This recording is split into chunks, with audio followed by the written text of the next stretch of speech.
Welcome to Celebrate a Sister podcast. I'm your host, Emma Walkinshaw. I'm a transformational coach. I'm also the founder of Embody Me program and the creator of 21 Minutes of Morning Magic. You may also find me on the yoga mat leading yoga sessions and also running retreats here in Australia and internationally. Here on the podcast, I bring you some pretty incredible guests. We talk all things self-belief, body acceptance, personal development, outdated beauty standards, and we also call BS on the toxic diet culture, accepting the beautiful bodies we were born into, letting go of all the beliefs, and raising our self-awareness. I also come to you from time to time with a little solo episode, a little Life According to Emma moment. I'm so glad you're here. Enjoy.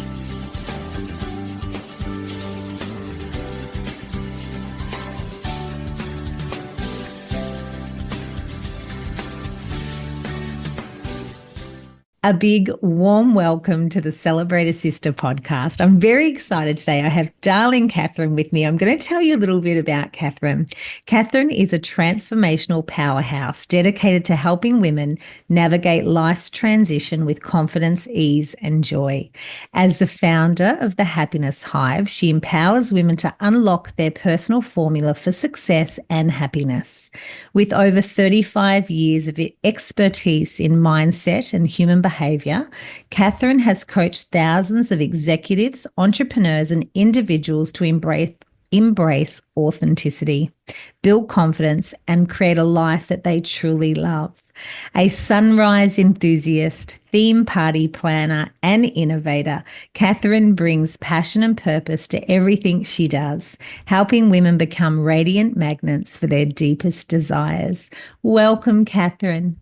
Oh, Emma, I'm so excited to be here. I'm just, when you get that, when I woke up this morning and I've been to the beach at sunrise, it was just, and I think about what my day's going to be, and this is absolutely going to be the highlight of my day, just speaking with you. Thank you. Oh, thank you. I was very, very happy to chat with you too and was thinking about it. And just for our listeners, Catherine and I are both in the same business circle and we have the same mentor and we are part of an incredible group of women. So again, it just reinforces to me when we get together with other women, like-minded women, the power and the magic that can happen. And hence you and I connecting today on a podcast. And I know that we just had a quick little chat before we hit record. And as I always said, we should have hit record because we had some beautiful little insight that probably helps our beautiful women who are in midlife around body confidence and around transition. So I did have a question for you, Catherine, because I know the past year has been lots of heartache and grief and change, and you've made massive decisions. So falling back in love with life, I know that, last year was a tough one for you and you're now in the process of falling back in love with life. Can you take us through the journey? What led to that feeling of disconnection and what steps are helping you reclaim your spark again? Oh, how long's this podcast, Emma? Like how long? I'll give you the abridged version. We'll see where this goes. Give us the fine wine. The fine wine, yes. Not all the grapes, but the fine wine. Give us the fine wine. Yeah. Do you know what I am going to step back a little bit and this might just help with a little bit of context. When I was young, life was fantastic. We had a beautiful, beautiful family growing up. We lived in country New South Wales. And the day before my 12th birthday, my mum had been down in Sydney with my brother, helping him to move out of home. And the day before my 12th birthday, my dad came into my room and said, "Mum's not coming home. Mum's not coming back." And I was just like, "What? What do you mean?" And he said, "Mum's gone." I was like, "What?" And he said, "Mum's passed away." And then I just kind of, everything from there was a blur. Do you know what I remember about that is the wallpaper in my room. That's what I remember. And so my mum died. She was 39 and she had been sick, but not, we're expecting you to die sick. So she had a heart attack. when she was in Sydney. And so my world just went black. It was kind of like, what are you? It was just numb. And a lot of that I don't remember, in all honesty.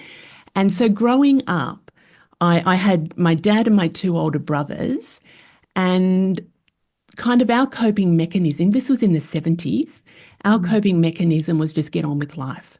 Yeah. So I had all this sadness, all this grief, all this unprocessed emotions that I didn't even know what to do with. But it was almost like the unwritten rule was, we don't talk about mum. It's not okay to be happy, but you're not to be sad.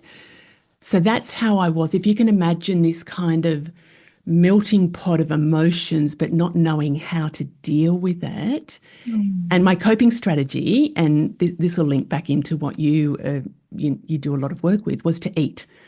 It was just Yeah. like I will eat to deal with my emotions. And so then I had a new problem. Instead of just being sad and angry and confused, I was now overweight and sad and angry and confused. So that's how I spent a lot of my teenage years and into my early 20s. And I got a job as a secretary and executive assistant because I had no idea what I wanted to do with life.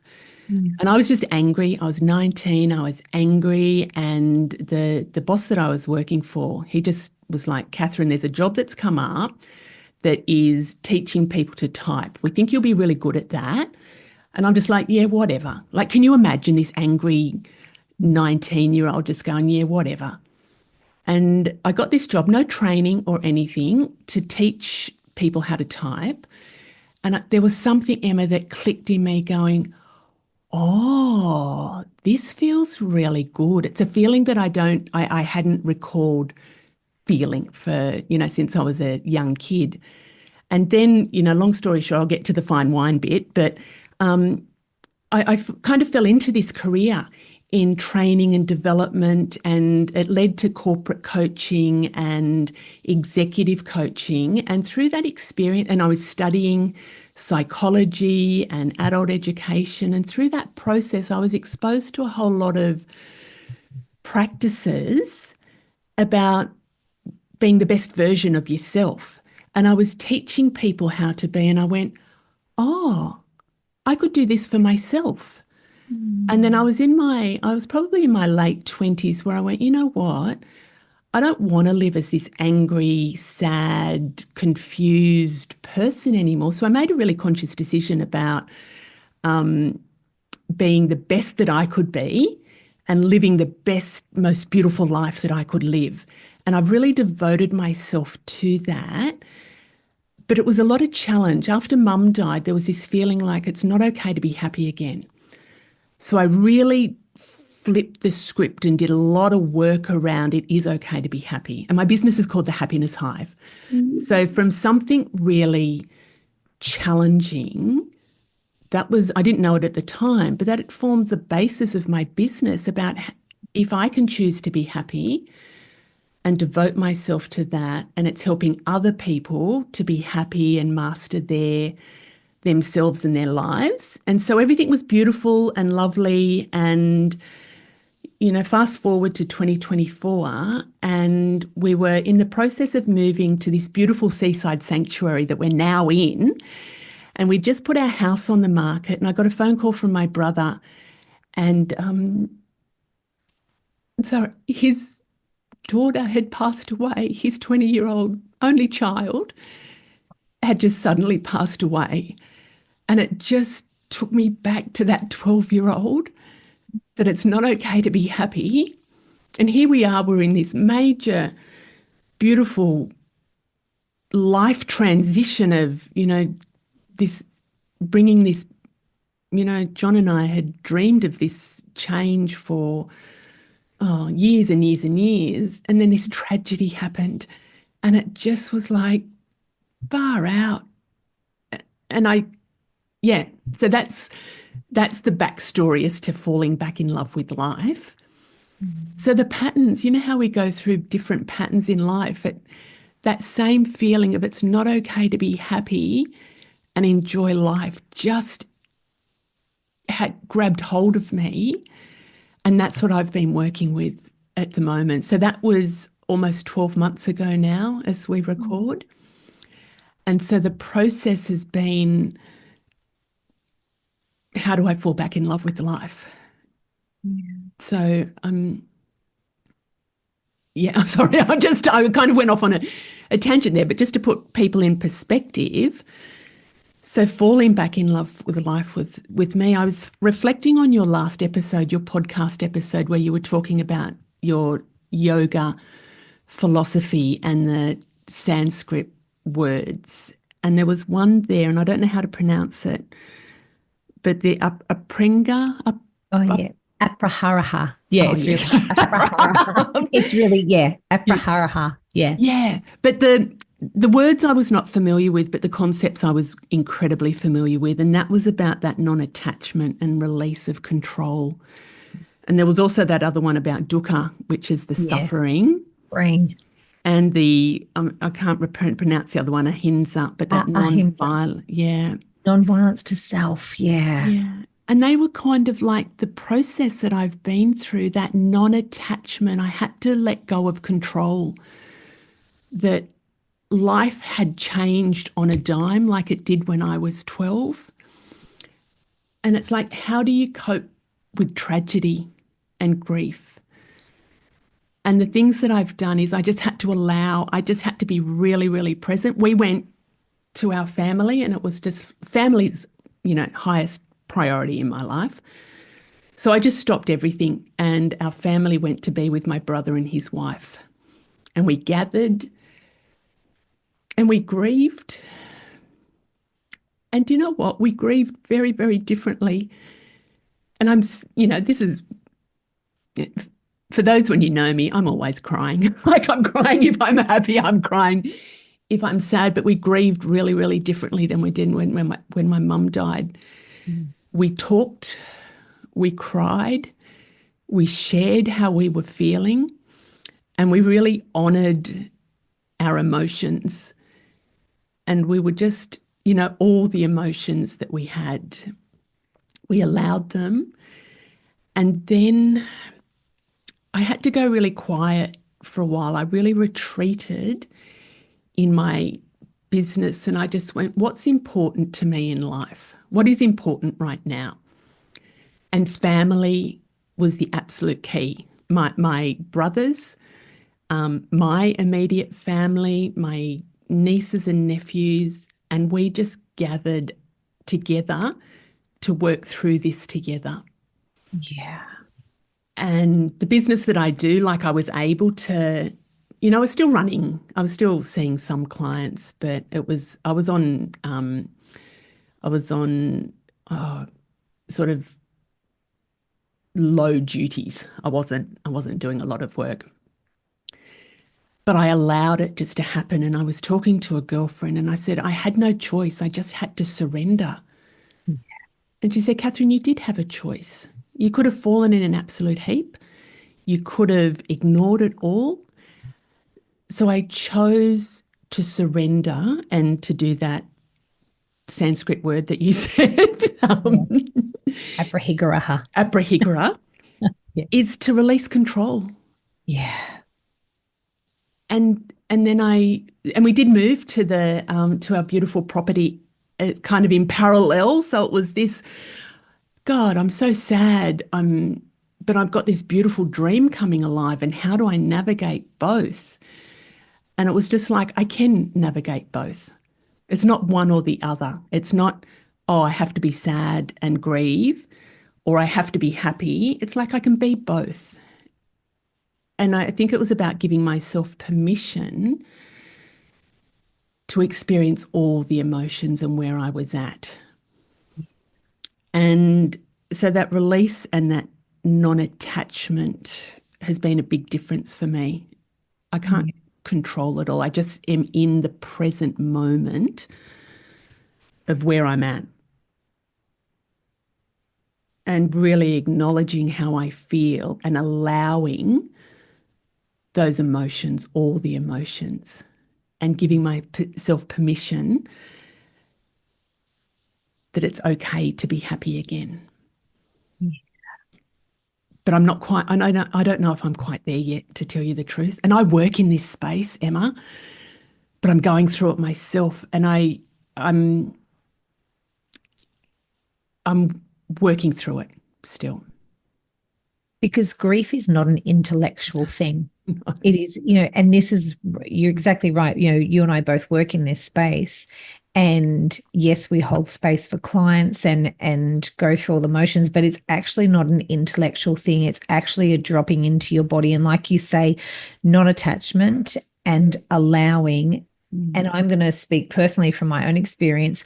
That is so difficult at times because grief, as you experienced as a 12-year-old girl, oh my gosh, absolute. No wonder you blocked some of that out and then felt anger and turned to food because the head thing is, okay, we get on with it. Don't be too happy, but don't be too sad. That's a very head thing. Hold it together and we just get on with it. And bless, clearly your father and family around were doing what they Yeah. thought they knew because it is also really tricky to feel. Yes. Gosh, and to like you use the word permission or even that feeling of control, because when you feel, often it can feel out of control. Yeah. It can feel like you've lost it. And am I ever going to rein this back in? Because if the floodgates open, am I even going to be able to come back?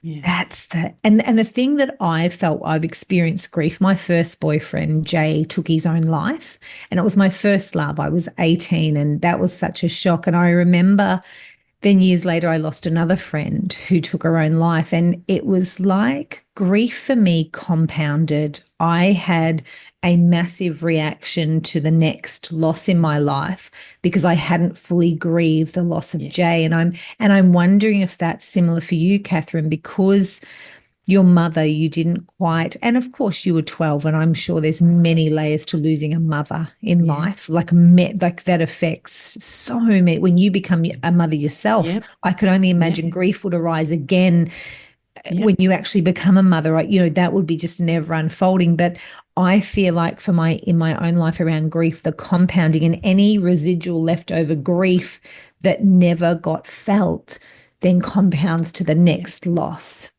Yep. I don't know if you felt that. Oh, 100%. 100%. And I could see that with because my dad passed away a couple of years ago, and Yeah. he was elderly, and it was sad. He had lived a very full life. My niece was young, and you're absolutely right. It's that residual grief, and it's the grief for my brother. Oh my God, Emma, my heart just aches, like Yeah. aches Oh, for my brother and his wife and the oh, grief that they are experiencing. And that's one of the, like, how do you turn off taking on somebody else's pain? And that's something I really had to work through because in my coaching space, I'm really good at being able to not take on people's stuff. Like I can be with them and I hold space for them, but I don't take that on. yeah, you And can be I've, the witness, can't you? I yeah, understand what you mean. You step yeah, into this witness role where you're the yeah, observer and yeah, you don't take it on. You're able yeah, to stay neutral. yeah, But I yes. understand with your But brother, with my his brother, wife. it was kind of, and it's this empath, the whole sensitive beingness. And I had to do a lot of work around, what's my pain, what's his pain, what's my kids as well. And, I had to do a lot of work around not taking on because I could physically feel his pain in my body. And it Yeah. was just like, oh. So I did a lot of counseling and had my own support team to help me because when you're in the midst of whatever transitions, this is grief, but whatever transitions we're in, it's Yeah. Whether it hard be to do that on divorce. your own. Yeah. Yeah. Whether it be, yeah, Yeah. any form Yeah. of loss, Yes. significant. Yes. Yeah. Yes. And change and, whether it's self-initiated or it's happening Yeah. to you, it's hard to do it on your own. Like I've got Yeah. some really good tools and I've got some really good strategies that have helped me to maybe navigate it. I was going to say better, but More navigate it consciously. consciously, yes, than I Mm. had previously. But it's still there's still a lot. It's a very juicy onion layers that are getting peeled back. Yeah, it Mm. is without a doubt. Catherine, you could say that losing a child, in my opinion, would be there would be no, that would be your worst day of your life Yes, ever. ever, It ever. just that is Yeah, the oh yeah, that is the depths of yeah, yeah, any heartbreak one could ever yeah. experience. And one And how interesting, do you come back from that? I mean, and yeah, you can't even answer that question, no, can you? Because no, it, yeah, how do you live life? And I think about faith, whatever, we've yeah, touched on the yoga philosophy and the non-attachment. And yes, that's all good and well to say again, that's an intellectual thing or mm, it's, intellectualizing it. But, I just feel that is faith, I'm not going to say the answer, but I'm guessing it would have you search the depths of your soul yes, around meaning and faith and I'm going to speak in my language, some sort of spirituality yeah, to be able to reconcile what is this all about? yeah, What are we doing this for? What is if that pain inflicted on another a parent, yeah, what is it all about? I would imagine that on oh, some levels you would just say this is not earth, this is hell. yeah, This is the definition of hell. yeah, yeah. Yeah, all those questions come up, and I have studied. Like I have a very spiritual faith, so yes, you're right. There's a lot of faith there, and studied spiritual psychology, and I even the humanness in me goes, what is this about? There's one level of me that kind of gets it. There's another level that doesn't. Yeah. And will I ever? I'm not sure. Yeah. But it's about at Jade's funeral, I had written, I'm sure I channeled this poem, but it's about life is precious, live it well. And that's kind of a little mantra that I have. Life really is precious and let's live it as well as we can. So it is honoring my niece and it's honoring, all those that have passed and gone before us, but it's also honoring those that are still here and we can't put our lives on hold. Like I know what it was like for those years after my mum passed away, where I was miserable, I was angry, I was sad, I don't think I was very nice to be around. I'm sure I wasn't. And I know what it's like to go, yes, the tragedy of losing somebody, but that doesn't mean my life has to end. And Yeah. it's a hard thing to reconcile it, and a lot of it becomes very cliche, but life is precious and I can choose. And the thing that I did after mum died and some years after was I consciously chose that I was going to make my life the best it could possibly be. And I've devoted myself to that. And Yeah. I'm going to do that again, is that I I can't stop my life. I can honor my niece, I can be there for my brother, I can be there for my family, but I will hold that grief in my heart, but I also will hold the beautifulness of life in my heart as well. Yeah. Yeah. Yeah. And Yes. and I feel that is the non-attachment Yeah. piece and saying that this has happened. But and you do have that realization, the first time that I experienced, death, someone I loved, I remember thinking, I've heard a lot of people say this. The next day you wake up and the sun still shines. The world doesn't stop. Your Yes. world has stopped. Yes. Yes. Your world has absolutely Yeah. stopped, but but the world hasn't stopped. The sun still shines, things still Yeah. go on, and it's almost like a rude awakening because your whole world, but yet it goes on. Yeah. It just does. And that's also hard to grapple with because your whole life is just being blown, like everything you've known to be true Yeah. is no longer. Yeah. It's a Yeah. real questioning of everything Yeah. and who you are. Yeah. And I Oh, think too, a lot of work was around, like, it's okay. If I think about what the keys were, it's really acknowledging and my emotions and allowing the emotions, not pushing them down like I used to. It was just like, I'm sad, I'm angry. Actually, I'm happy. And it's yeah, like going, but then the thing was, oh, I feel guilty for feeling happy. It's like, oh, now I've got to deal with some guilt around this. But I really let those emotions come to the surface, because when they come to the surface, that's when you can put a spotlight on them. It's when yeah, you bury them down.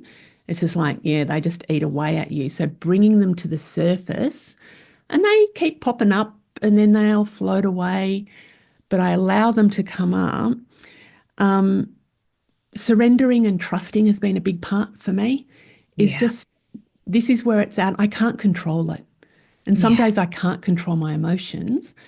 But that's okay. I'm moving through that, but it's okay. The other step was, it's okay for me to be happy again. It's yeah, that allowing, and that's the bit I can see that pattern playing out again, but it's okay for me to be happy. yeah. It's not And one or the hope. other. Yeah. Hope is a beautiful thing Yeah, too. yeah. We Yeah, must yeah. have hope, Yeah, mustn't yeah. we? That Yeah. hope that it is okay. I will be okay and I will Yeah. experience joy again amongst this Yeah. absolute complete Yeah. sadness that I don't feel like seeing anyone or doing anything Yeah. Yeah. or showing up Yeah. for Yeah. anyone, but then having hope Yeah. that I'll learn how to live with it. Yeah. Yeah. And I am. I can feel a shift. I can feel a shift happening. There's some stuff I do, and I think you do very similar. Like, I have a very devoted morning practice. So now that we're at the beach, so we're in our beautiful, beautiful sea change, and I get to the beach most days, and I love to go at sunrise. Yes. And it's about, I go through a practice of, meditation and setting my intentions, but I set myself these 33-day resets. And 33 days being, that sort of a master spiritual number. There's some psychology around that and spirituality around that. But I focus on one question for 33 days. And there was a chunk when we first moved here, it was just about healing and just, help me heal. That was just the question, just help me heal. Help me heal my heart. Help me heal. And the guidance I got around that was just like, oh, really, really powerful. And it let me bring all those emotions to the surface. And then the next 33-day reset I did was, how do I see myself? Like, who am I and how do I see myself? Given that life has changed, and this isn't just about the grief side of things, but I've moved from Canberra, where I've been an executive coach for like almost 40 years. And I've moved and I'm still doing a little bit of that. But how do I see myself? Who am I in this new phase of life? So that was my next sort of 33-day reset. And there was a whole lot of healing that happened around that. And like, who do I see myself as? I'm not quite sure I've got the answer to that, but it's evolving. That's ever evolving. And it's about, yeah, so I set myself just these little, I don't try and overwhelm myself with like, I got to fix everything. It's just like these little focus questions that I've got. And I do feel, so here we are in February, I feel that I'm ready to step back out into life again. I feel that I'm in that next phase of, can I say that I'm absolutely in love with all of life? Almost, Yeah. almost. I can almost say that. Yeah. Yeah. Has it been 12 months? Has Jade had her 12 month? anniversary? 11 months. So next 11. month will be 12 months, and that will be, yeah, that'll be sad. It's always sad, but it's It's we always sad. and we don't just think about the loss. We think about the joy that she brought into our lives as well. So it's yeah, we're honoring. Maybe honor that's Honor. really important. Honoring a whole lot of stuff. Yeah. Gosh, Catherine, that has been a journey for you this Yeah, past year. And yeah, I love the 33-day devotion with yeah. one focus and one question. Mm, And we do have our own answers. And yes. often we just get revealed that little crumb, don't we? We never Yeah. get the whole answer. And some days we don't get any crumbs, and No. some days we walk away just as pissed off as we were the day Yeah. before Yeah. Yeah. or Yeah. as sad or whatever. But Yeah. that's part of it. But I do admire you for feeling and not being in your head and going, okay, well, let's get on with it, Yeah. and Yeah. allowing yourself 12 months to actually be with a family and look at all, because that is very hard to do. From where I Yeah. stand, that Yeah. like that is not the path of ease. That is No. the path of consciousness, would we Yeah. Yeah. say? Yeah. And that is not always easy. It's sometimes really easy to be unconscious. That Yes. is the easy way to go. It's not sustainable and not in the long No. run, but at the time when it's so incredibly painful, that is sometimes all you can do. Yeah. But you, with your experience and all of your tools, Yeah. was able to say, we need to consciously step forward. Yeah. Yeah. That's absolutely been part. And I guess sort of a process that I use in my business as well, but it's modeled on what I've done over the years, is that whole exploring where I'm at, that Yeah. discovery and that awakening of parts, but the activation, that that really activating parts in me, because they're there. Yes, of The course. bits are there. So which are the bits that I want to activate? And I want to activate that joy, what is it? The joie de vivre, that joy of life. Yeah. That's the bit that I'm activating again. It hasn't gone away. It's just had a little rest and dormancy for the Yeah. last 12 months. So, what are the bits that spark joy again? Yeah. And just being kind to yourself along the way. So what does spark joy? And then really expanding into that next layer of who you are. So I'm kind Yeah. of going through my own process that I use with Yes, absolutely. And you said, Spark Joy, I often call it the sweetness of life. I say, what yeah, is the sweetness of yeah, life? What is that? And these are the most simple. yeah, Sunrise, that's the yeah, sweetness of life. yeah, So I yeah, always say, sunrises and sunsets are my jam. Like that is the sweetness of life, isn't it? And yeah, there is something yeah, completely yeah, divine, and that's that devotion and divinity yes, yeah, when you can stand. And I know from my own self, when you are even in the midst of absolute grief and despair, but to stand at the sunrise, you can't help yeah, but cry equally with happiness and yeah, joy, yeah, because it's miraculous. yes, yeah, And that's undeniable. And that's potentially the part of that healing. How do yeah, I heal? Help me heal. yeah, Get your ass out of bed and get down for sunrise. You yes, want to heal? yeah, And that's all yeah, you have to do. yeah, You don't have to do yeah, anything else. yeah, Just stand there and look at that sunrise. And that's the simplicity of it. yeah, But heart, that's the yeah. the And I think you said it before too. It's about out of the head, because there's some head stuff that I was yeah, of kind of like, well, course. what's the process? Yeah. But it was about just getting into that heart and body, and what do I need right now? I need kind of solitude. I need Yeah. quiet. I need, like, my nervous systems, and not just from that, but just the whole, like, selling a house that we've lived in for Mhm. 20, 30 years, and then moving, and then la, la, la, la, la. And it was just like, oh, my body needs some respite. And there was time, Emma, when we were, emotional, I would still reach for that food that would comfort my heart. And I went, you know what? That's what I need right now. This isn't a Yes. time to go, oh, you shouldn't eat that sugar, or you shouldn't do that. It's just like, you know what? Carbs. Yeah. I need that sweetness of Yeah. and it was going, that's okay. That is okay. Um, You'll be okay. And you know what? We're okay. We're You are absolutely okay. okay. Yeah, Yeah. we're So, absolutely even okay. thinking about your body image and self love, you have experienced the body image struggles in periods of life and not loving yourself.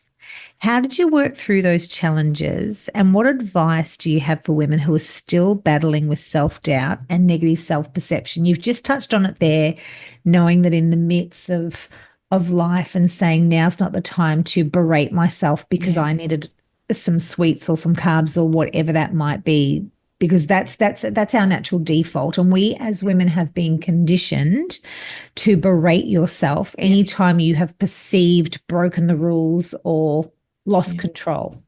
yeah. So what's been your experience with? God. I was like, I ate my emotions when I was younger. That's all I knew how to do. And it was kind of like, I don't know how to process the emotions, but food is a fix. Yeah. And and I put on a lot of weight when I was younger, and like in my sort of late teens. And then it was just like, oh, it's not okay to look like, that teasing at school, that bullying at school. And it's just like, it's not okay to look like that, but I don't know how to deal with it. So I'll just eat some more. And it really became this vicious cycle. So I went to all those diets, Jenny Craig. We were talking before about shakes and, just about everything that I Weight tried. Watchers, the Yeah. And cabbage then it soup was, diet, the this oh, diet, the that. Oh yeah, my God. done it all, done it all. Yeah. And, you'd lose a bit of weight but it was hard. It was like this whole controlling, and it was hard. And I just went, you know what, I'm tired. I am absolutely tired of doing that. And I think that was, into when I had the kids, I did consciously release weight after my son was born because it wasn't healthy for me then. So I released weight and I've kind of kept it off. But I made that conscious decision that I'm going to do this in a way, listening to the wisdom of my body and what does my body need. I don't know Yeah. if I get that 100% right. And there's days where it's just like, "Ugh, don't feel great." But that's just not even about my appearance either. It's just like, "Ugh." But I Yeah. don't stay there very long. I consciously go, that's not okay. Being me, and weight is just the vessel that I've been given.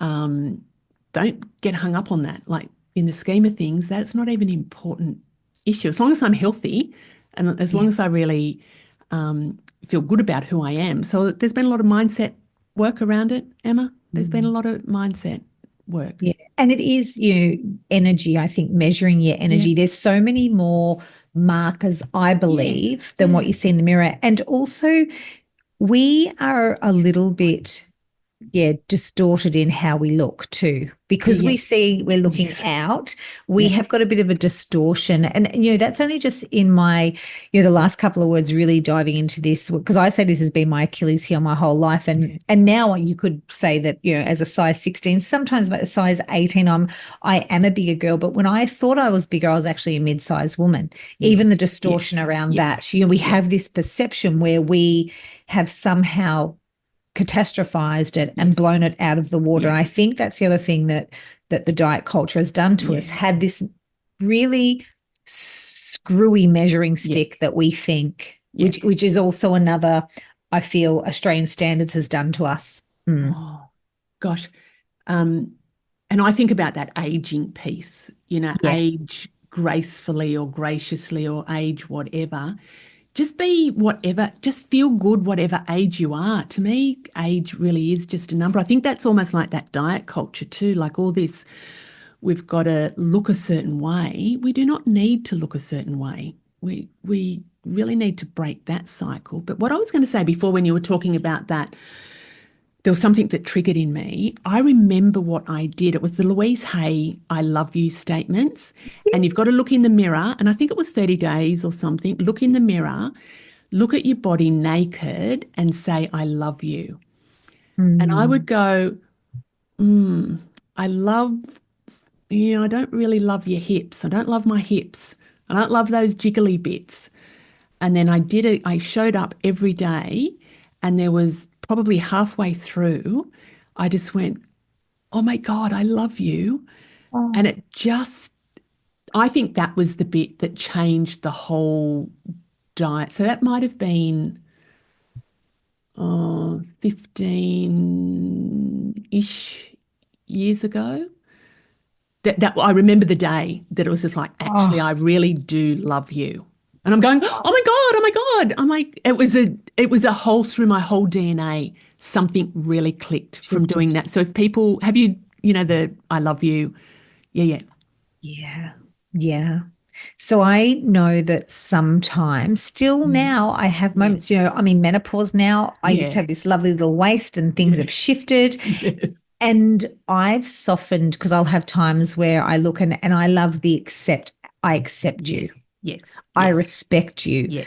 Yeah. Yes. So if you can't say I love you, but Yeah. I love you is such a powerful word, but I Yeah. respect you, I accept you. And the other thing that I find myself now saying, almost that neutral, because body neutrality is Yeah. another Yeah. great statement Yeah. or to think. And so when everything I just say, it's just a body, it's a body. So Yeah. there is no attachment to it. It's Yes. like me Yes. naming that's a car Yes. or Yeah. that's a, that's a vase. Like it is Yeah. not, there is no Yeah. description around it Yes. apart from it's a body. Yeah. That's a body. Yeah. Just like that's a car. Yeah. It is not good, it is not bad, it is Yeah. not too big, it's not too small. Yeah. It's a body. Yeah. I And love that. just to try and diffuse that, Yeah. all of those, yeah, Uh, words that we have. for me, when I work with a lot of my clients, it's about just be really comfortable and confident being who you are. Like authenticity is a big piece of what I do. Like Yeah, just be you. And it's about that acceptance and, who do you want to be, but accepting who you are as you are now. It's not about this sort of future focus, even though that's a little bit of it, but it's about that acceptance piece that you said and be comfortable and confident showing up as you.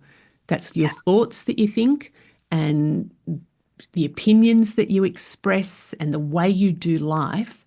Like you do you, boo, Yeah. not me. I don't have any, don't try and be me. Don't try and be Emma. Don't try and be anybody else. Think about who you are and be really comfortable being her. Mm. And in a world now where we are so bombarded with content that we consume, whether it be getting stuck in the, the doom scroll and consuming all Yeah. this content, Yeah. that time is also detrimental from time to time in coming back home. And that's why a Yeah. morning practice, I believe, you and I are both fans of it, and Yes. I bang Yes. on about it all the time. Yeah. A morning practice is that, and it doesn't have to be for hours. It's a No. little time for you to sit with you and Yeah. you. It's between you and you Yeah. on that beach or standing on the grass looking at that sunrise and connecting in, Yeah. because in a world where we are bombarded with Yeah. external how we think we should be, Yeah. coming back home, that's the practice. That's a daily Yeah. practice. Surrendering, Yeah. Yeah. detachment to the outside world. Yeah. But that's also can be really scary, because what if you have a big cry, or what if you're Yeah. angry, or what if Yeah. that's the out of the head into the heart? Yeah. And that is not the easy, that it's not easy. It sounds Mm. very, very simple and oh Yeah. yeah, but it's Yeah. actually not. Yeah. That And takes I don't know courage. about you if you find this, but with your clients, a lot of mine are kind of a bit scared. What happens if I do release the valve? If I do, what am I going to find? I'm a bit frightened of what I'm going to find. So it's about that holding space for them Yeah. and being gentle with yourself. And I see it like those beach balls. You would know beach balls, of course. You're in beach ball Yes. territory, but holding them under the water. And then when you let them go, they kind of just shoot up anywhere. Often our emotions do that, but then they settle. And if we don't release them, if we're always trying to have this pressure of holding down that we should look a certain way or be a certain way or say a certain thing, that we can't hold that down. That's not sustainable. And even, this whole current with diet culture at the moment, I don't believe that that's sustainable either. And that there'll be a No. point where it kind of just blows itself off. And then it's just like, well, where do we need to settle? And Yeah. that's where the acceptance of self is and the loving of self is as we Yeah. are, as we Yeah. beautifully, you know, love and accept yourself, the gorgeous, amazing, fabulous person that you currently are. So, Catherine, I do want to ask, Where can people find you and what have you got happening? Because obviously you have been through, and like you said, you're still, in a lot of ways, the dust Yeah. is that beach ball is still settling in Yep. some ways, but Yep. you have so much experience working with executives. And who do you love to help? And what have you got happening coming up in the Happiness Hive that can support people? Because if anyone's listening to this and they have been through some grief or they're in transition or they want to know how to show up more Yeah. authentically, Yeah. how can you help? Who do you love to work with and what's Happiness Hive got happening? Yeah, so you can find me Happiness Hive on the socials, Insta and Facebook. And my website's happiness-hive.com. I love working with people, predominantly women, but men are kind of showing up in my life as well, like these beautiful, awesome blokes that are sort of at that crossroads of life and that they're going through change. And it's whether it's a self-initiated change or something's happened in life, and they're just feeling a little bit stuck and lost and not sure of that direction forward. So I really love helping them to get that clarity about what they want.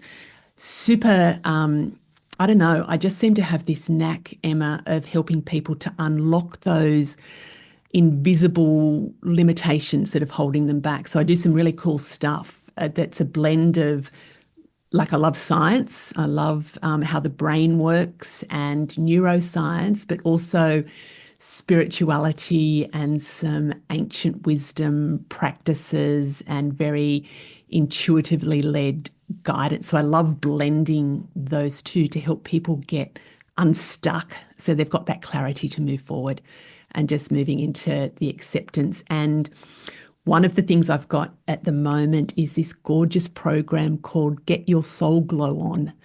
And it's based on, the process that I've been through. I went through a little coaching program last year, and we were just working on one aspect of my business. And I had a huge breakthrough. And one of the participants said, "Oh my God, Catherine, you are glowing." And I Oh, just burst into tears because I didn't feel, I hadn't glowed for so long. And then the facilitator said, "That's your soul glowing." And I went, "Oh my gosh, I'm going to run a little, like a mini mind."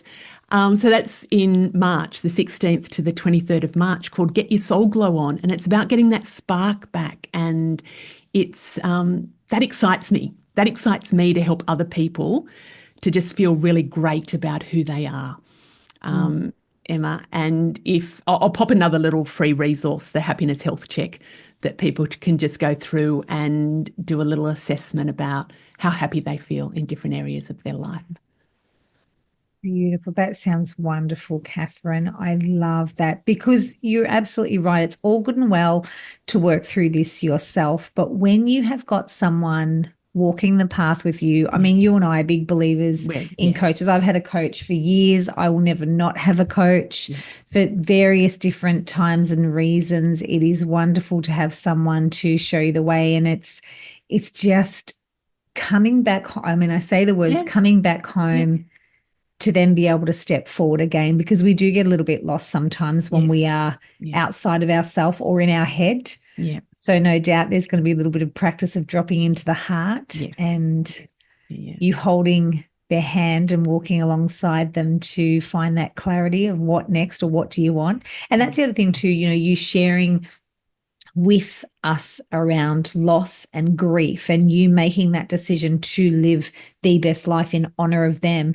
And I was thinking before, you lost your mum when she was 39. I can only imagine when you turn 40 how that must have just Yeah. been, gosh, my mum didn't even get here. And then Yeah. each birthday is an absolute celebration. Yeah. Yeah. Do you know what? I know we're wrapping up, but I got used to get really, really, I hated my birthday for so many years because she died the day before my birthday. And I hated celebrating my birthday. And I can't remember when it was. Maybe it was around about that 40. I went, oh, what a blessing to have. I mean, blessing, I'm not sure if that's the right word, but the cycles of life, hers ended the day before mine began. And it's almost like this connection to her in a way that I hadn't experienced before. So it was sort of like, oh, it's okay for me to celebrate. It's okay for me to celebrate my birthday. Oh, sorry, I wasn't going to cry at the end of but it's that pattern. You can see the patterns Yeah. when that it's okay to celebrate life. Maybe Yeah. that's the parting message. Yeah. It's Maybe okay to that's, celebrate a sister, but it's okay to celebrate life. yeah. Yeah. Mm. You can still find happiness amongst Yeah, grief and yeah. anger. And it's okay to feel all the emotions like you have shared with us today. It's okay to feel all of the emotions. It's actually healthy. Mm. Catherine, Sorry. I have loved our chat today. Oh, thank you. What, I've loved it too. yeah, what a beautiful, raw, real talk about that authenticity and showing up as yourself. So, for all of our beautiful listeners, please reach out to Catherine if you have loved her message and her story today. And of course, those free resources will be in the show notes. And if you are interested in getting your soul glow on, of course, look up Catherine's website and get onto that. And what a great thing to do in March to yeah, take your power back. And thanks for all of our beautiful ladies who have listened today. And Catherine, I have thoroughly enjoyed our conversation and your wisdom, a beautiful, real conversation. Thank you, my love. Oh, thanks, Emma. I have a 7-day Curvy Women's Mindset, Meditation and Movement mini course. There's a little bit of yoga in there, which is wonderful for the body, bringing you a beautiful sense of calm. There's also some journaling prompts and a theme that helps shift our mindset. All you need to do is carve out 21 minutes a day to enjoy this little mini course that will have some profound transformation in shifting your mindset and perhaps even sparking a little bit of inspiration. In the show notes of this podcast, see the link for this offering. Pop in your details and then enjoy the Curvy Women's Mindset, Meditation and Movement mini course.